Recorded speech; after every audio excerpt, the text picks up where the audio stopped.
नमस्ते दोस्तों, आज हम बात करने वाले हैं कर्मा पूजा क्यों मनाया जाता है। ये कहानी है 7 भाइयों के और आप जानकर हैरान होंगे कि जब वे बड़े हुए तो उनका विवाह ऐसे परिवार में हुआ जहाँ 7 बहनें थी। और ख़ास बात यह है कि 7 भाइयों में से धर्मा को छोड़ 6 भाई विदेश पैसा कमाने चले गए थे। इसका भी एक बड़ा कारण है। तो दोस्तों आगे इस वीडियो में चर्चा करने वाले हैं, तो वीडियो को अंत तक जरूर देखिएगा। कर्मा पर्व भादव महीना के शुक्ल पक्ष एकादशी के दिन मनाया जाता है, लगभग सितंबर के महीने में। और यह पर्व मनाने का मुख्य उद्देश्य है बहनों द्वारा भाइयों के सुख समृद्धि और लंबे उम्र की कामना करना है। और झारखंड के लोगों की परंपरा रही है कि धान के रुपाई हो जाने के बाद प्रकृति की पूजा करते हैं और अच्छे फसल की कामना करते हैं। कर्मा पूजा की इतिहास जानने के लिए हमें कई सदियों पीछे जाना पड़ेगा। कई सदियों पहले झारखंड के आदिवासी 2 बुजुर्ग ननका और ननकी रहते थे। उनका कोई पुत्र नहीं था। करमदेव की कृपा से 7 पुत्र हुए। 7 बेटा का नाम इस प्रकार था। सबसे बड़े का नाम कर्मा, सेकेंड का धर्मा, थर्ड का धनवा, चौथा का रीजा, 5वां का मंगरा, छठा का भावरा और 7वें का नाम लीटा था। ऐसा करके ये 7 भाई थे। जब वे बड़े हुए तो इनका शादी भी ऐसा घर में हुआ जहाँ 7 बहनें थी। ये कोई नई बात नहीं है, पहले हर घर में 7-8 भाई बहन होते थे। इसी तरह 7 बहनें गोतनी बन गई और आज भी लोग गीतों में सुनने को मिलता है। 7 भैया मांदर बजाए और 7 गोतनी गीत गाए।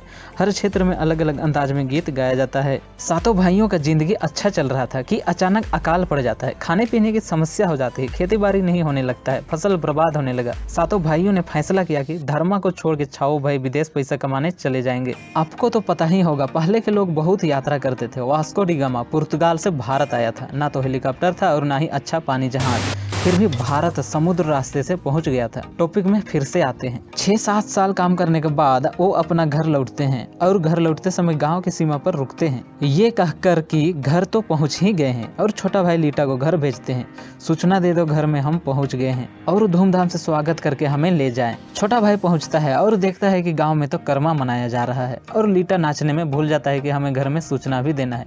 लीटा नहीं लौटता है तो तभी भावरा जाता है, वो भी कर्म नाच गान में भूल जाता है। इस तरह सब बारी बारी से आते हैं और नाचने गाने में मग्न रहते हैं। अब बारी आती है सबसे बड़े भाई की। गुस्सा में सारा धन को छोड़ के आता है और देखता है कि करम डाली गाड़कर सारे लोग मांदर बजाकर नाच गा रहे हैं। कर्मा को लगता है कि करम डाली गाड़कर सारे लोग नाच रहे हैं और मुझे भूल गए। ये कहकर बड़ा भाई 3 करम डाली गाड़ा गया था उसे लेकर 7 समुद्र पार फेंक देता है। इससे देखकर 6 भाई बड़ा भाई से अलग रहने का फैसला किया और 6 भाई से अलग होकर कर्मा अकेले रहने लगा। कर्मा इधर अकेले रहने का फैसला किया और 6 भाई ने गाँव में रहने का निर्णय लिया। लेकिन कहते हैं ना, पैसा से तो खुशी मिलती है पर जिंदगी भर नहीं। कर्मा के जिंदगी में कुछ दिन खुशी में रहने के बाद जिंदगी में दुर्गति ही दुर्गति होने लगा। और इधर 6 भाई की जिंदगी खुशी ही खुशी और 6 भाई की जिंदगी खुशहाल था। आज भी गांव में लोग भले ही कम पैसा कमाते हों लेकिन सुख शांति से जीते हैं, जो है उसी में खुश रहना जानते हैं। एक दिन कर्मा दुखी होकर नदी किनारे बैठ जाता है और सोचता है, मैंने ऐसा क्या कर दिया जो मेरे साथ दुर्गति ही दुर्गति हो रही है।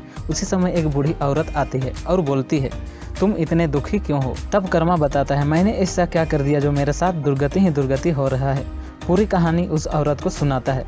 मैं जो भी चीज़ छूता हूँ मिट्टी हो जाता है और मेरे 6 भाई जो भी चीज़ छूते हैं सोना हो जाता है। तब वह औरत बोलती है, अरे बेटा, तुमने जो करमदेव का अपमानित किया है और 7 समुद्र पार कर्मा को फेंक दिया है, तुम्हें कैसे सुख शांति मिलेगी। तुम्हें करमदेव को फिर से स्थापित करना पड़ेगा और पूजा पाठ करके करमदेव को खुश करना पड़ेगा, तभी तुम्हें सुख शांति मिलेगी। यह कहकर वह औरत चली जाती है। उसके बाद कर्मा कर्म को जुटाने में निकल पड़ता है। कहानी तो बहुत लंबी है। रास्ते में कई मुश्किलों का सामना करना पड़ता है। आज भी कई गीतों में सुनने को मिलता है। कई लोगों की सहायता से समुद्र पार करके पहुंच जाता है। कर्मा करम डाली को फिर से कई बाधाओं को पार करके गांव में करम डाली को लाता है, गांव के अखड़ा में विस्थापित करता है और 7 भाई मिलकर और गोतनियां करम डाली की सेवा करती है। और इस तरह सारे मिलकर कर्मा मनाते हैं और कर्मा की जिंदगी में खुशी आने लगती है। 7 भाई ने इस परंपरा को आगे बढ़ाया। आज भी गाँव में कर्मा धूमधाम से मनाया जाता है। तो दोस्तों वीडियो को यहीं पर खत्म करते हैं और इस तरह का नॉलेजेबल वीडियो देखने के लिए हमारे अपने चैनल फिल्मी कलेक्शन को जरूर सब्सक्राइब करिएगा और अपने दोस्तों परिवार को शेयर जरूर करें, जिससे कि कर्मा का इतिहास सब जान सके।